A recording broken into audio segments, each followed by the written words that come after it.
Welcome to Samba Samba. Enjoy the video. In this video, I will explain how to change oil in a Honda HR-V.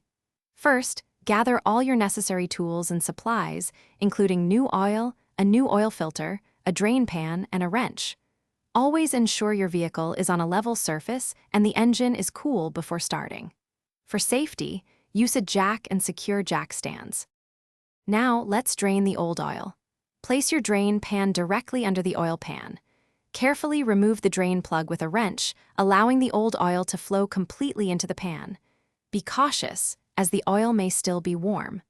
Once drained, clean the area and replace the drain plug with a new crush washer, tightening it securely.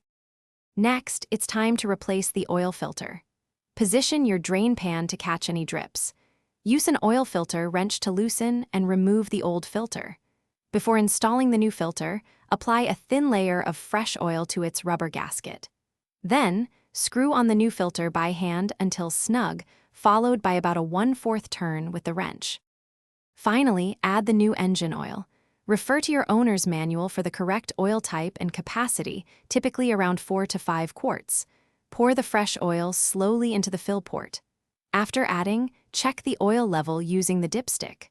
Start the engine for a minute, then turn it off and recheck the level, adding more if needed. Thanks for watching. Consider subscribing if we helped you.